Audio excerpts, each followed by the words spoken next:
Hi, and welcome to another episode of Cracking the Box. This is a special episode. We have a guest reviewer with us, which is Ernie Gee from G Factor Models. Hi, Ernie. I'd like to welcome you to the show. Hi, Jim. Thanks for having me on today. Great. Well, today we're going to look at a new kit, which we got from Xuntong model. We got it through Ernie. Remind me. From Tony Chen from Merit International. Right, the distributor in here in Los Angeles. He's right? actually the importer of Xuntong model company from China. So from looking online, it seems like Xuntong is a fairly brand new company. The only product that they produce so far is the Tu-2T variants. They've actually got 3 variants, but the particular variant we're reviewing today is actually the T model, which is a torpedo dropping variant. We were looking at this kit earlier just to see what was in the box and the differentiation between the bomber variant and the torpedo variant. We couldn't see a lot of difference other than obviously the internals in the bomb bay area probably aren't there. But we'll take a look closer at it. This kit, you want to go ahead and we can probably start out with the fuselage pieces. Get the box out of the way there. So here we go. Here's a first look at the fuselage and the wings, and what I usually look for when I, for airplane kits is really the finiteness of the panel lines, and this is a model that was created in CAD, computer-aided drafting, and it's not bad. It looks very nice. Lines aren't as fine as maybe a Tamiya kit or a Hasegawa, but I would say it's probably got a medium scribe line, and with some paint, it'll create a much better scale effect. I'll move this closer. Let's see if the camera focuses here. Another thing I always look for too is the fabric surfaces. They look a little bit pronounced to my eye, but not bad. It's got some good perforation detail there. But again, anything with maybe some Gunzy surfacer primer or your choice of primer will take care of it. So kind of panning through, you can see the tooling. It's very good tooling. We've got separate. Looks like we've got separate ailerons as well, positionable. You can see the fuselage here. Rivet detail I'm noticing right there. That looks nice. Yeah. So and there's not an overabundance of rivet detail as well, like we see in trumpeter kits. But with the number 80 drill bit, you can always add your own riveting to it. At your choice. When you look at the back side, we've got some of the fuselage interior pieces. So for the bomber variant, you can see the ribbing for the inside. So the kit doesn't have any provisions to open the bomb bay in the kit, so there's no actual bomb that comes in here to actually build a bomber variant. On the flip side of that, we did notice the instruction sheet is obviously specific for this kit, so it's not like you're going to get a instruction sheet that was for the bomber and you're going to have to kind of figure out the torpedo details and all that stuff. Yeah, here's here's kind of an overview of the engine nacelles, which are fairly nice, and again. Noting the fabric surfaces, they do look a little bit overdone, but nothing that a piece of sandpaper won't take out. Here's the cockpit floor, and moving on, we've got the elevator and rudder assemblies here, and on the corner here, we've got the 7.62 millimeter machine guns that are supplied for the tail gunner positions and the I guess I'm not sure if there's actually one in the nose. I don't think there is. There's actually one behind the pilot in the glass section there. So the aircraft actually has a full complement of 4 crew members.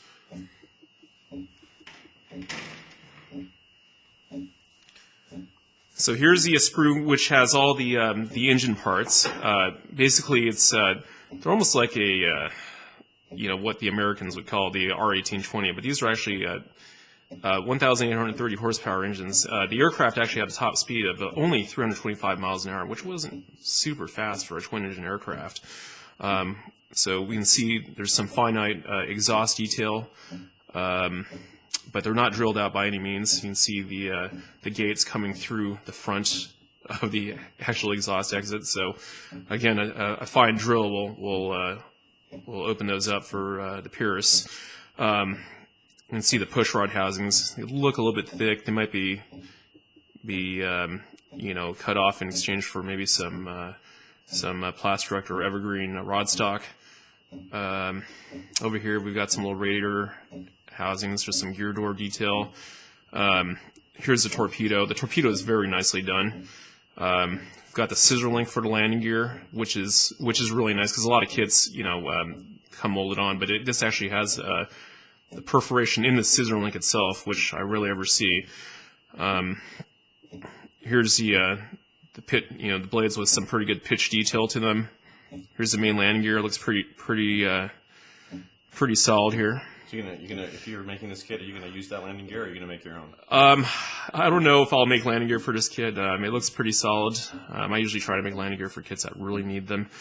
Right. Here's the tires. You can see that they're not bulged already, so that's kind of nice. I personally don't like my tires bulged because a lot of companies misrepresent. Yeah, if it's coming in for a landing or. Yeah, well, depends whether if you're fully fueled, Right. So if you've got two 500-pound torpedoes on there, obviously the tires are going to have some bulge to them. So nothing that a piece of sandpaper or a file won't take care of. We've got the cowling detail here, and there's a spinner.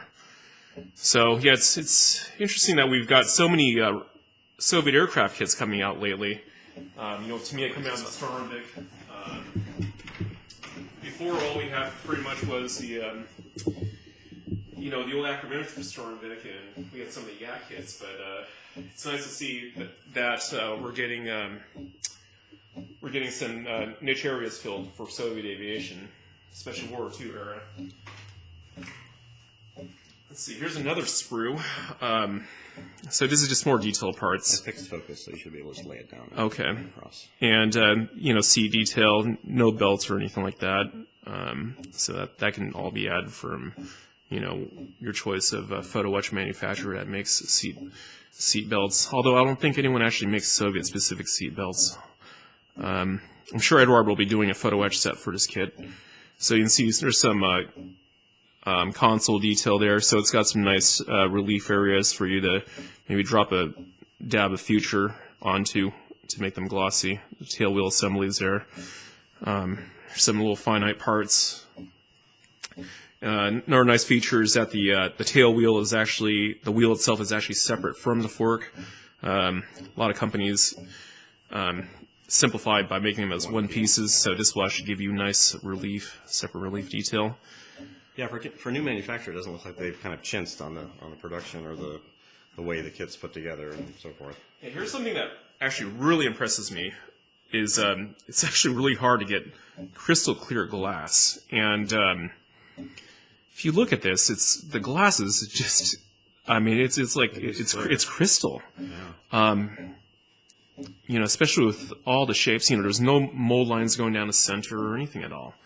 So, and if you look at the sprue attachment points, they're actually done from what it looks like it's at the bottom edge, so you don't have to worry about cracking or hazing the edge when you do that, because that's the worst thing I hate is when a manufacturer attaches a sprue right next to the glass, not on the frame, but actually on the glass itself, and it's just really difficult to polish out.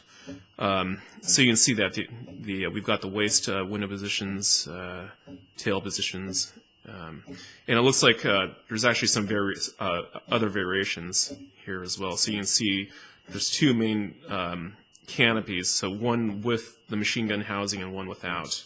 So this might have been used for all their... So yeah, this is probably the variations with the earlier bomber versions that came out previously. Let's see, we've got the decal sheet here. There's actually quite a variety. Sorry that it's still in the plastic. We should probably take this out. But they look to be very thinly printed. They're not, kind of feeling them. I really don't feel any major step or anything. So there's quite a few marking options. There's a lot. There's a lot for, of course, Soviet Air Force, World War II. Of course, a lot of, Chinese People Liberation markings. These markings reflect pretty much post-war Chinese aircraft, pretty much from 1951 to 1954, right after China became a communist country. Another interesting fact, too, is I didn't realize that the Indonesian Air Force, there's no markings for them, but Indonesia actually took delivery of these aircraft as well. But here's the instruction manual, and Here, we can go back down the stage. And you can see that we've got a really nice variety of markings here. So, everything from overall green aircraft, to some nicely camouflaged aircraft. So, depending on what you want to do, there's even, I missed one, there's actually a Bulgarian and a Polish variation. Configuration. Yeah. So, I mean, this is a really nice kit for, a first release from this company. It's very promising. And another thing I was really impressed with, too, is that the instructions are actually very well illustrated. So there's really no question on how, where things are supposed to go. It's very well done. We were talking earlier about the cost. Do we have any idea what this kit retails? Yeah, I mean, well, I know from Hong Kong, overseas, it's obviously a lot cheaper. I've seen online it's about $25 or $20 to $25 retail, but I think by the time it reaches the United States, I think I think the suggested retail price is in the $45 price range, which is actually very reasonable, a very good price, especially compared to what other manufacturers are charging these days for models. But I mean, very nice kit. This is something that will fill a niche in my collection for sure. Because come to think of it, I've got a ton of models, and I own just about every kit out there. And it's certainly unique. I got to say, this is my first multi-engine Soviet aircraft in my collection now. Because the only other models that I have are pretty much Stormviks and Yaks and Lags. So, I mean, really, really nice. So this is definitely a kit to get. Highly recommend this model. And you can see from the instructions here, they've even given you a full engine, the full housing, the firewall mounts and everything, which is a really great detail. You can leave the cowlings off to show all the detail. And even the propeller blades, you actually, the pitch is already preset in there. Wow. Torpedoes actually have the propellers on them. Right. I mean, look at this little assembly back here. Look how nice that is. Very detailed. I didn't notice that part on the plastic part, but man, that's a really finite piece of casting there. So here's the painting guide. Looks like what they oh wow, they actually give you cross references for Model Master, Gunzi, and Tamiya. So those are three of my favorite brands of paint that I like to use. So here's the piece he was just referencing, the torpedo, rear torpedo shield housing. Yeah, that's very nice. Yeah, bare plastic and then photo etch. I'd hate to make that part out of photo etch. So let's bring the box top back and just do a conclusion here. Where's the list? So once again here, this is our review on the Xuntong model Tu-2T Soviet torpedo bomber. So I mean, it looks like we can say pretty good things about this new company. So we don't know what else they have coming out. I don't think these releases have been well publicized on the internet, but hopefully. I mean, they do have a website as well. So if you Google the company, it does show up, so you can actually see really good build-ups of the model. So from the box top, it says it's got 278 pieces, which is a decent amount of parts. But for a first release, and they do have those color shots of those variants, versions there. They do look pretty. Actually, with all those colors. Yep, some really good stuff. So, with the cross references, we should have some pretty good matches from Model Master, Tamiya, or Gunzi. Yeah, or your choice of enamel or acrylic. But the build-up looks really nice. Go back around. All right. Well, thanks, Ernie, for joining us for this video. I hope to have you back for some more. And thanks, guys, for watching. And I hope you enjoyed this preview of the kit.